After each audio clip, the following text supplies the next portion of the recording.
Good. Questions for Coach Williams?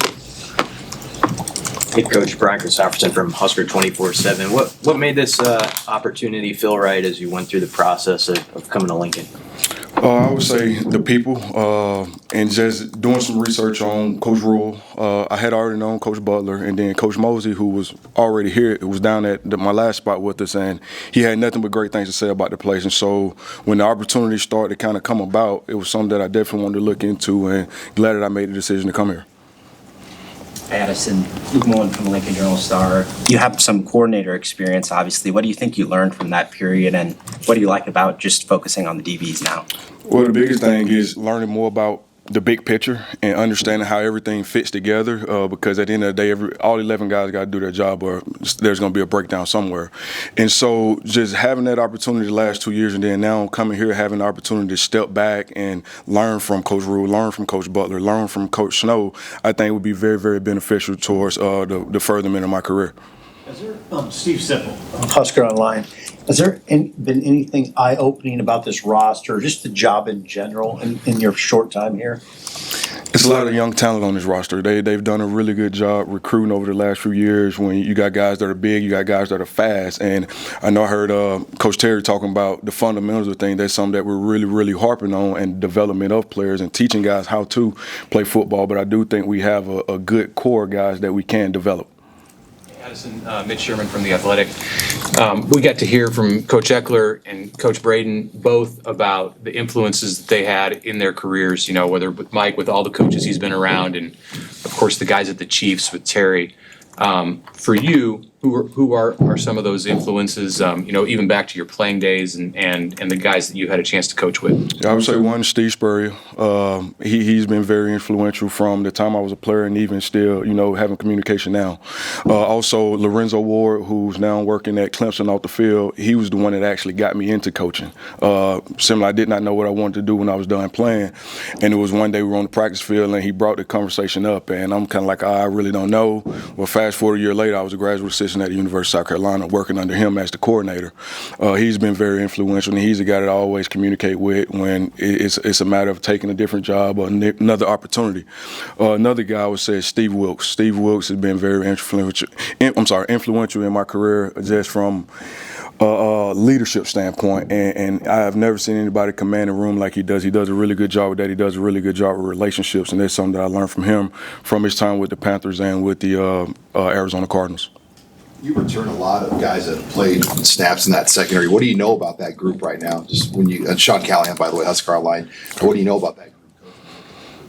It's a talented group. We got a lot of guys with size and length in the room. It's not a very small room, which is good, especially when you're playing man coverages and trying to defend the go ball a lot. And it's a lot of speed in that room. We actually just went over some of the catapult numbers yesterday, and it's a lot of speed in that room. So I'm excited to continue to work with them and build a player from the ground up for sure. I think you'll be the fourth defensive backs coach in like 3 years. That's correct. Well, you have to earn guys' trust. I mean, they've had a bunch of different guys come through, all good guys, but, different.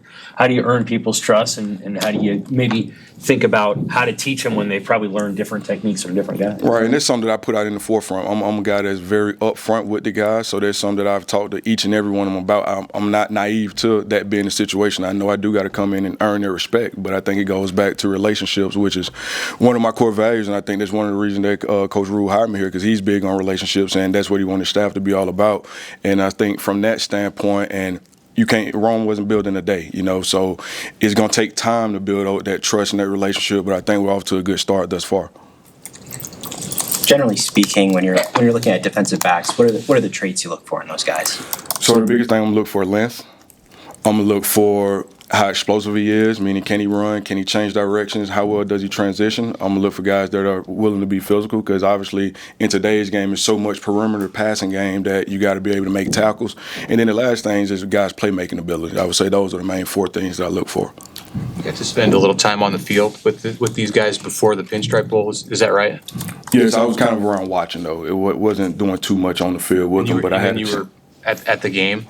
I was not. Oh, you were not? Okay. I was not, yeah. One of the guys I wanted to ask you about who who showed up in that game we hadn't seen a lot of before. Donovan Jones, a young guy. Mm-hmm. Did you get a sense of what you have in him, and not to single him out too much, but somebody who emerged later in the season and made a splash in the last game? Yeah, I believe he played more snaps in that game than he did all season on defense, and that was a name when I walked in the building. A lot of people were high on that he had been doing a good job during the season progression, and then also doing bowl practice. And he had a good few practices that I watched, and obviously did have a good game in the Pinstripe Bowl. And he's another guy that's big, he's physical, he can run, and he can play multiple positions in the secondary. So definitely excited to see his continued growth this spring.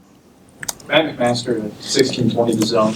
Coach, you've been a defensive coordinator before. How do you think having that 1,000-foot view of how a defense fully operates has helped you be able to become a better just individual positions coach?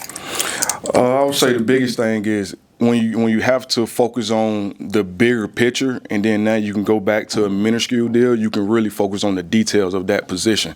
Because it does come times when you become a coordinator, you're focusing on the X's and O's more so than just the pure development of the player. So I think it's going to allow me to get back to really focusing on the technique and fundamentals of the defensive back position. I wanted to ask about another specific player, Bly Hill. He was banged up last year. Right. They were really high on him. How have you seen him kind of working out just so far in his movement?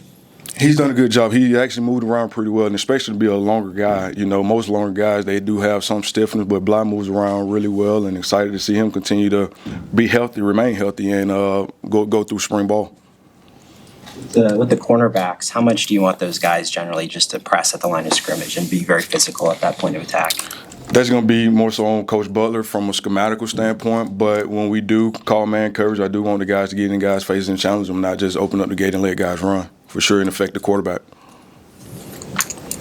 Do you get a sense of leaders in that room? I mean, is it just the older guys, or what are you seeing in this short time? Still learning from that standpoint, and we've been doing mat drills the last couple of weeks, so that's happened a little bit, but not ready to quite pinpoint a guy right now. But the older guys do kind of speak up a little more than the younger guys. But I do think in some younger guys in that room that will have an opportunity to grow into that leader role as well over the course of the spring and the summer.